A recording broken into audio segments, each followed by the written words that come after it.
Kalian pernah ngerasa nggak sih punya klub tapi tiap hari keuangan selalu minus? Atau mau beli pemain bintang tapi duitnya selalu kurang?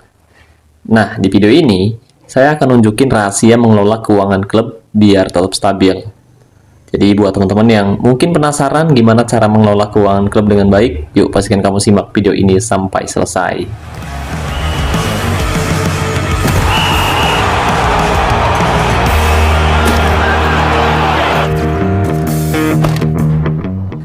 Oke guys, jadi hari ini saya akan membahas cara mengelola keuangan klub dengan baik di game Top 11 2026. Nah, video ini request dari Bang Sigit Rizky yang bilang, "Bang, gimana ya? Uangnya terus berkurang setiap hari. Cara menghematnya gimana ya? Padahal nggak transfer pemain, tapi lihat di keuangan setiap hari ngurangi terus 100 juta buat gaji pemain." Nah, gaji pemain emang setiap hari berkurang ya Bang?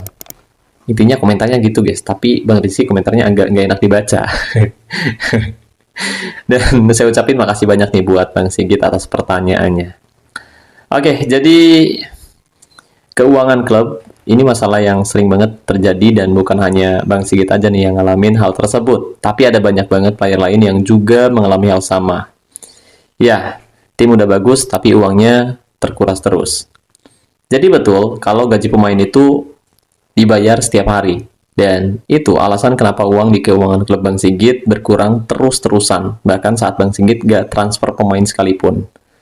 Jumlah gajinya tergantung dari total semua pemain di tim inti. Jadi, makin banyak pemain dengan kualitas bintang 5 ke atas, gaji harian yang harus dibayar juga makin besar.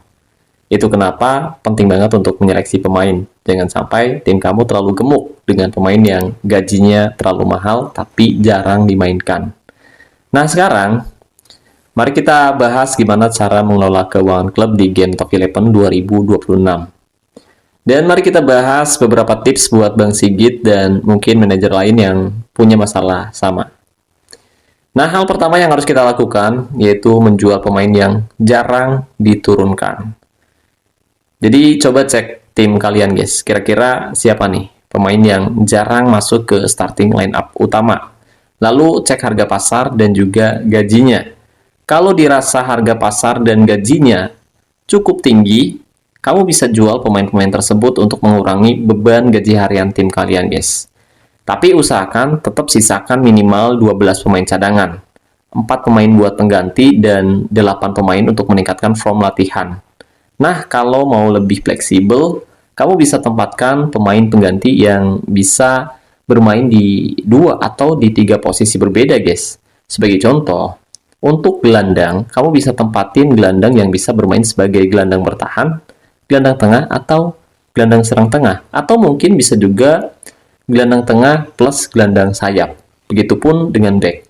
Nah, untuk posisinya sendiri, nanti tinggal disesuaikan aja dengan kebutuhan taktik dan formasi yang kalian terapkan. Dengan begitu, kalian nggak membutuhkan lagi terlalu banyak pemain di bangku cadangan, guys. Oh ya, untuk 8 pemain cadangan, kalian nggak perlu nempatin pemain bintang tinggi, guys. Cukup tempatin pemain bintang rendah aja. Sebagai contoh, pemain bintang 3 yang gajinya rendah juga nggak apa-apa, guys. Yang usianya tua juga nggak apa-apa. Jadi tujuan pemain cadangan yaitu untuk meningkatin form latihan. Jadi kita cukup melatih 1 kali pemain inti untuk meningkatkan bonus ketajaman. Sisanya untuk meningkatin form latihan kita bisa gunain pemain cadangan. Dan untuk cara melatihnya udah pernah saya bahas di video saya yang ini guys. Kedua, perhatikan pemain dari akademi remaja. Jadi tiap musim kita bisa mengandalkan pemain yang kita rekrut dari akademi remaja. Nah, ketika kamu akan merekrut pemain, usahakan ambil 1 pemain terbaik yang sebelumnya kamu cari. Sebagai contoh, misalkan sebelumnya kamu mencari striker.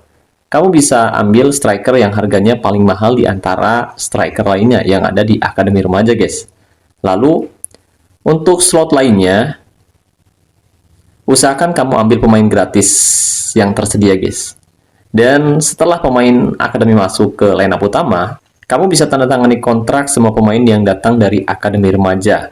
Kemudian, jual 3 pemain muda yang kamu ambil secara gratis. Dan sisakan 1 pemain incaran yang sebelumnya kamu rekrut menggunakan token tadi, guys.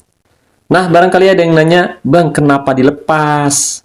Oke, jadi alasan kenapa kita melepas 3 pemain muda dari Akademi Remaja, tujuannya yaitu untuk menambah keuangan klub kita, guys. Karena kita tahu, biasanya pemain jebolan Akademi Remaja itu harganya lumayan mahal. Jadi, selain untuk meringankan gaji harian, dengan menjual pemain muda, kita juga bisa mendapatkan keuntungan yang lumayan banyak setiap musimnya, guys.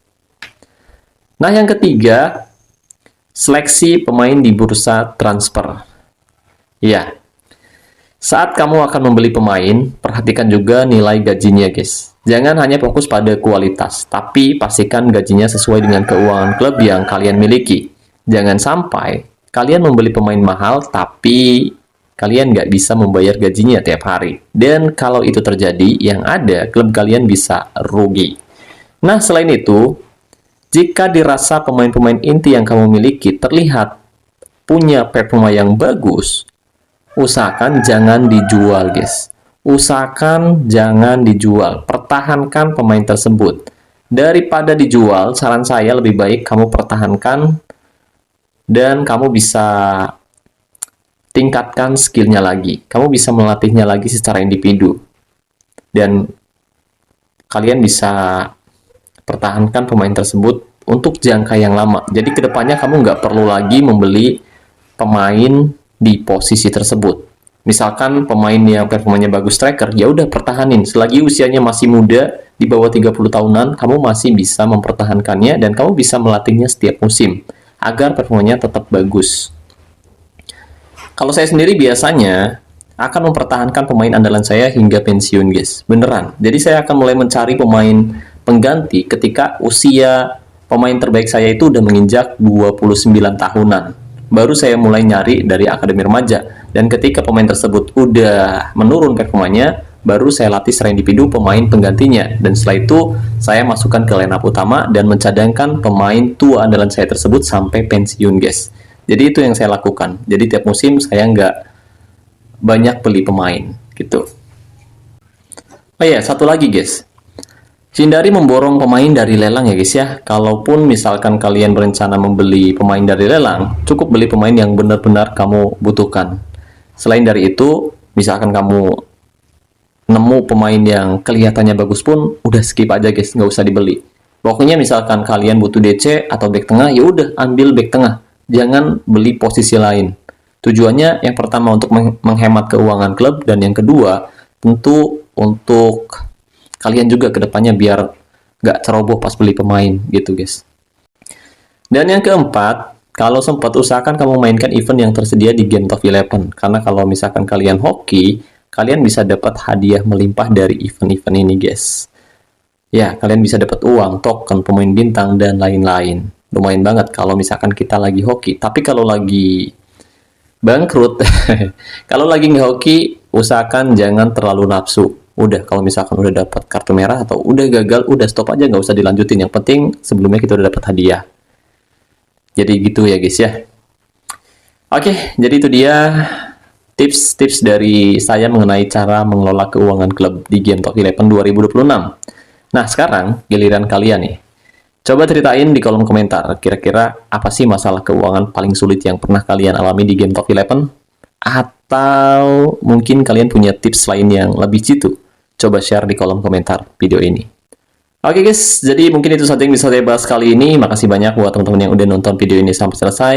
Jika dirasa pembahasan bermanfaat, jangan lupa bantu support terus channel ini dengan cara klik tombol like maupun subscribe.